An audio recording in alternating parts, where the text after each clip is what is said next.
Welcome back to In Money in Medicine. In one of the previous episodes, we discussed the importance of investing in property and what to look out for when you want to invest in property. In today's episode, we will focus on the different entities that you can invest in. In studio today, we have Jaco Grobbelaar, and Jaco will share with us some important tips that you have to consider when you want to invest in property using a trust.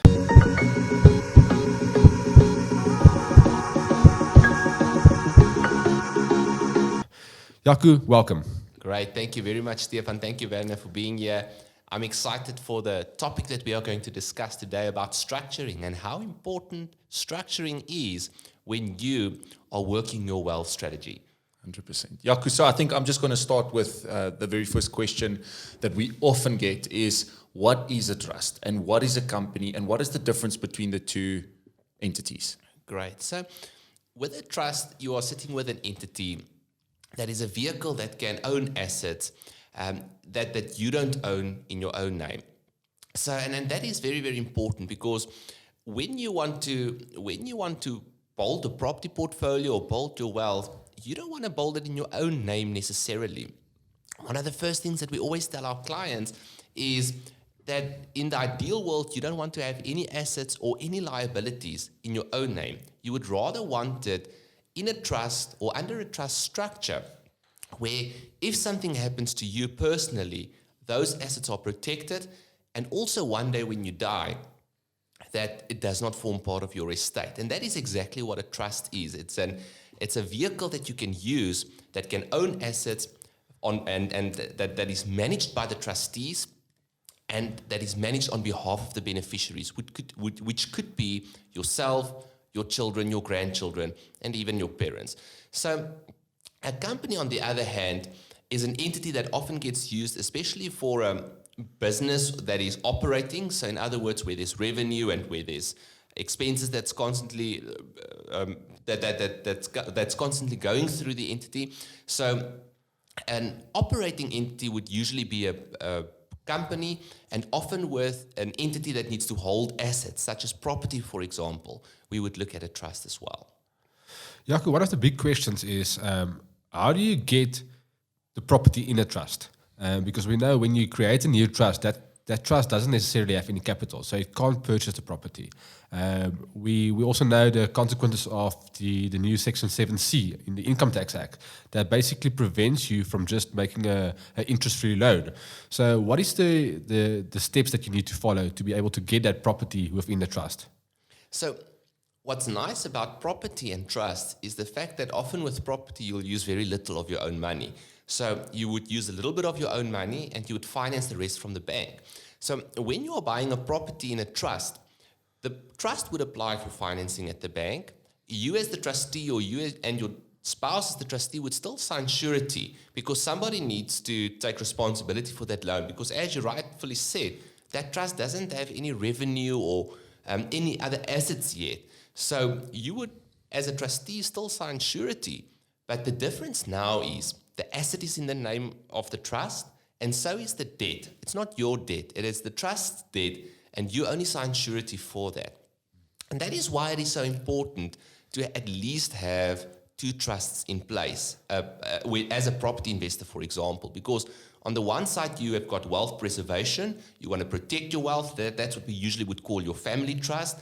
And in your family trust, you will never bring any debt. That will be a place where you keep assets safe. And then on the other side, you would have your wealth creation trust or a property trust, for example, where you would use that trust specifically to acquire property, to finance it through the bank, to refinance it, to buy more properties. Obviously, there's more risk there because there's a lot of debt of all the properties that you're acquiring. And there's also risk on your name because you are signing surety with your income. So you want to make sure that those structures are properly in place and separate from one another so that you've got your wealth protection and your wealth creation strategy. Okay. Another question is, if you have these two separate trusts, one being the family trust as an example where you preserve your wealth, and another trust where we are creating the wealth through new property investments. If one of those properties are paid off in the wealth creation, do you then necessarily transfer it over to the family trust, or do you leave it in that wealth creation trust? You can still leave it in the wealth creation trust. When the property is paid off, Let me put it in this way. So for me, trusts are like having different baskets. And I always use the analogy of, in a basket, you can have apples. And if one of those apples goes rotten, it can affect all the other apples in that basket. So you want to have multiple baskets. So you would, for example, start with a property trust to bolt your first number of properties in. And if the strategy is to pay those properties off, you would rather open another trust then for the next batch of properties that you would want to invest in. So transferring properties, whether it's from yourself to a trust or from a trust to another trust, costs money. And you don't want to do that unless if it is absolutely necessary. Great. Okay. Jaco, what main reasons we often hear a trust is taxed at the highest rate, and a lot of people in finance actually are advising people to stay away from trusts. Why would you still recommend a trust? So for me, there's 4 very important advantages of using a trust. And that is, number 1, financing capability. When you want to build a property portfolio, the thing that I always tell my clients is run your property portfolio like a business in its own entity, with its own bank account, and with its own financial statements. And if you do it like that, it also enables you to build a significantly bigger portfolio, because now you are not falling within the National Credit Act. It's a separate entity that is applying for this financing, and banks also look at the financing of this, let's call it business, differently. So the financing capability is an important point for me when it comes to why one should use entities such as companies and trusts. The second reason then is for asset protection. A trust is the only entity that can properly protect your assets. Even if you have assets in a company, if you are the shareholder of that company, it's still in effect your assets, and it's still exposed if something goes wrong. It still forms part of your estate one day when you pass away. So you want to have a trust on top of your structure. And then the third benefit is from a estate planning perspective. I often use the example, if you've built up 20 million rand of assets and you pass away, you can expect to pay between 5 and 7 million rand in estate duties, executive fees, capital gains tax. That's a quarter to a third of your wealth being wiped out the day you die. When you structure that correctly in trusts, that amount falls to zero. And then lastly, and this is one of my favorite topics to talk about, is tax. You actually have phenomenal tax advantages when using a trust that so many people are not aware of, because the thing that accountants would often tell their clients is, don't use a trust because it gets taxed at 45%. Rather use a company because it gets taxed at 28%. But a trust works a little bit different. In a trust, you have what is called the Conduit Principle. And how the Conduit Principle works is that any profit that the trust generates, whether it's a capital gain, whether it's a net profit from the year's earnings, any profit that the trust generates can be distributed to any of the beneficiaries. So that could be distributed to yourself, to your children or your grandchildren. It can be distributed to your parents. And you can, in many instances, pay less tax in that way than what you would pay in any other entity, because your personal exemptions and your personal rebates would apply. And also, you can split those profits between multiple beneficiaries and use those exemptions and rebates multiple times. So often in a trust, you would pay less tax than in any other entity. In a company that is only taxed at 28%, the profits are then still sitting in the company. If you want to get that to you, you could potentially have another 20% dividends tax that you need to pay. So it's very important when you're looking at your structuring that you speak to someone that understands these structures. And there's very few professionals that really understand the benefits of trust and how you can use that in your investment strategy as well. And then, Jaco, how would one go about to set up a trust? Where do you start? I think, like I said, it's a very, very important that you speak to somebody that understands trust structuring, but that also understands what you want to do with those trusts. That is something that we at Prosperity Enterprises do as well, is we help our clients with the correct structure for wealth preservation with their family trust, as well as wealth creation with their property trust or holdings trust structures. And we then assist you as well with making sure that you've got the right structure in place for that what you want to achieve. Okay. Another question is, what does it cost to set up a trust? And then how do you identify trustees? So is it good to identify independent trustees, or should you identify family members, or where do you start from that? So the cost to set up a trust with the right company is not that expensive. It's slightly more expensive than setting up a company. And the trust administration costs can also be very reasonable if you use the right service provider. With regards to identifying the trustees, now we said the trustees are responsible to manage this trust on behalf of the beneficiaries. The beneficiaries are all the people named in the trust deed that's allowed to benefit from the proceeds and the gains generated in that trust and from the assets that's in that trust. So you always have to have an independent trustee in place. Now, an independent trustee can't be a family member or a friend like in the olden days. It actually needs to be someone that is knowledgeable on trust law and that understands the responsibilities of what it means to administer a trust. I also always say, make sure that it is not an individual that serves as the independent trustee, but that it is a company with an individual as a representative. It's just more professional, it's just better structured, and it just offers better protection as well. Jaco, you talked about administration of a trust. What does this entail? For me, there's 5 main things that one needs to take into consideration when it comes to trust administration. Number 1, you need to have financial statements. Remember, this is an entity of its own.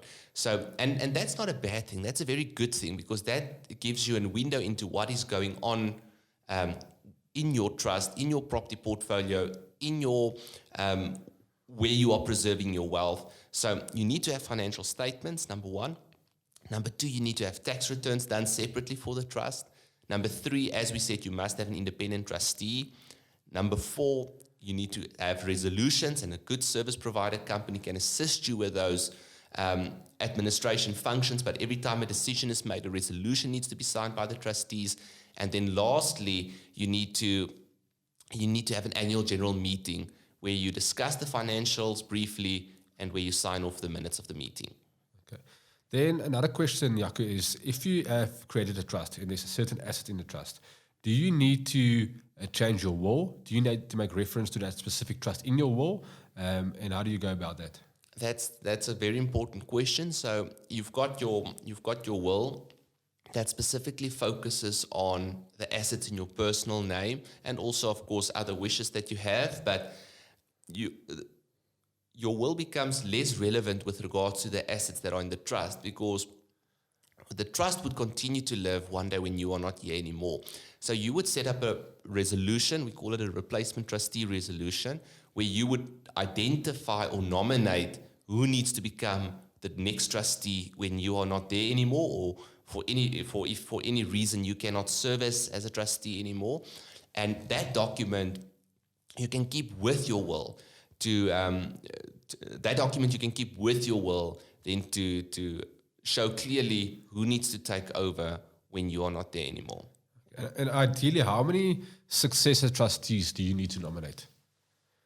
That's a good question. So the nice thing about if you do the structuring correctly and you don't make it part of your trust deed, but you actually keep it as a separate resolution, is that you can change it from time to time. So you could identify a couple of replacement trustees that can serve, but you can also change that on an annual basis. You don't just want to put one person there, you maybe at least want to have 2 or 3 people. After you pass away, and this is very, very important, you always need to make sure that there's a balance of power within the trustees of the trust, so that one trustee cannot do things that's against your wishes. Whereas if you have a couple or maybe 2 or 3 trustees, there's more of a balance of power to ensure that your wishes are taken care of. Okay. Jaco, you mentioned trustees, and I know a lot of people get confused between the terminology when it gets to a beneficiary and a trustee. Please help us understand, what is the main difference? Can they be the same person? Is it normally different from one another? What is the difference between the two? So we said that a trust is a vehicle that you can use to own and protect assets. The trust is established by the founder. The founder is the person that initiates the trust and donates the 100 Rand for the trust to be to basically be incorporated or to start. Then secondly, you've got your trustees. Now, your trustees are responsible for managing the trust. That's almost like the directors of a company. They are responsible for looking after the assets of the trust and managing the assets of the trust for the beneficiaries. And your beneficiaries are all of the people that can benefit from the trust. So in some instances, one could say it's almost like the shareholder of a company, but in other instances, it's completely different because as a beneficiary, let's, for example, talk about a discretionary trust, which is the trust that we would most often set up for our clients. In a discretionary trust, your beneficiaries have got no vested right or claim to any of the assets in the trust. And that means that the trustees decides, they use their discretion, hence why it's called a discretionary trust, on how and if assets or profits would be distributed to the beneficiaries. So the beneficiaries can benefit from the trust, but they can't dictate as to what needs to happen in the trust. And then, of course, you've got your independent trustee. Now, what that means is it's also a trustee, but they're independent, meaning they're not a beneficiary. They can't benefit from the trust themselves, except obviously for the fee that they charge. But they are not a beneficiary, and they ensure that the trust, with the other trustees, that the trust is managed in the right manner and for the benefit of the beneficiaries. Remember that you can be a trustee and a beneficiary. You just can't be the only trustee and the only beneficiary. Then, Jaco, another question that I've got is you get two types of beneficiaries. You get an income beneficiary and you get a capital beneficiary. So if you maybe can just explain to the listeners what's the difference between an income beneficiary and a capital beneficiary. 100%. So with a capital beneficiary, that specifically focuses on the assets that are in the trust and beneficiaries that can actually benefit from those assets or have those assets distributed to them. With a income beneficiary, it's more about the profit that those assets are generating. So certain people prefer to split their capital beneficiaries and the income beneficiaries, that certain individuals would be able to benefit from the assets or have the assets distributed to them, whereas other beneficiaries would only be able to benefit from the income that those assets generate. But in many instances today, your capital and your income beneficiaries would be the same on a trust deed, depending on if there's a specific except if there's a specific reason why you would want to differentiate between them. Then how easy is it to amend beneficiaries or to include additional beneficiaries? I'm just taking the reason why I'm asking the question is from a succession planning point. If I create a family trust as an example now, or a property trust, where there's certain properties in, and I make my child the beneficiary of this trust. How, if I pass away and this trust lives on, how do you include additional beneficiaries that will grow through your family? It's very important that you try your best to set up the trust in such a way that you don't need to amend the beneficiaries later on. Now, what's nice about setting up a trust deed and doing it correctly is you can actually already plan for generations. So, for example, when we set up a trust for a client, we would usually put the founder and the spouse as beneficiaries. Then we would put their children. We will put the descendants of the children, and we'll mention it like that in the trust deed. So we will say children of so-and-so, descendants of those children are all beneficiaries.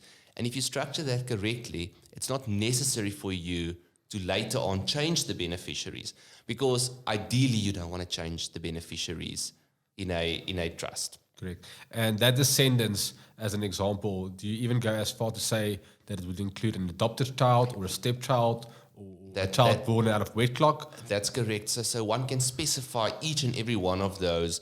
You could, for example, say only children that are born from so-and-so, or you could say adopted children, or you could include or exclude certain individuals. So all of that clearly gets stipulated in the trust deed to make sure that the right people are beneficiaries, especially if they are not named. Jaco, that brings us to the end of this episode as well. I know you guys also help with setting up trusts. How can somebody potentially reach out to you? Great. So you are welcome to contact us at prosperityenterprises.co.za. On the website, you will find a link to where you can book a consultation with us and where you can set up a time where we can sit and where we can make sure that we set up the right structure for you, for your needs and for what you want to achieve in order for you to protect your wealth, and also to build your wealth. Jaco, and then also you've got some more books to give away. So if people are liking this channel, can we then just extend a voice to you just to help us with some freebies for some of the guys that are joining the channel? Great, absolutely. So we've got the new book, Prosperity Through Property.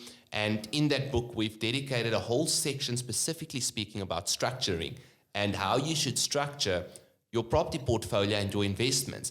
And that book is also available online at Prosperity, www.prosperityenterprises.co.za. And we've got nationwide deliveries. So thanks. Well, guys, the one and only Jaco Grobler, thank you so much again for your time today. I appreciate it. If this is the very first time that you are watching this channel, please go check us out on www.moneyandmedicine.co.za. And also, please check out the first episode where we discussed property specifically and how you can combine this into the structures that we just discussed. Until next time, plan the plan.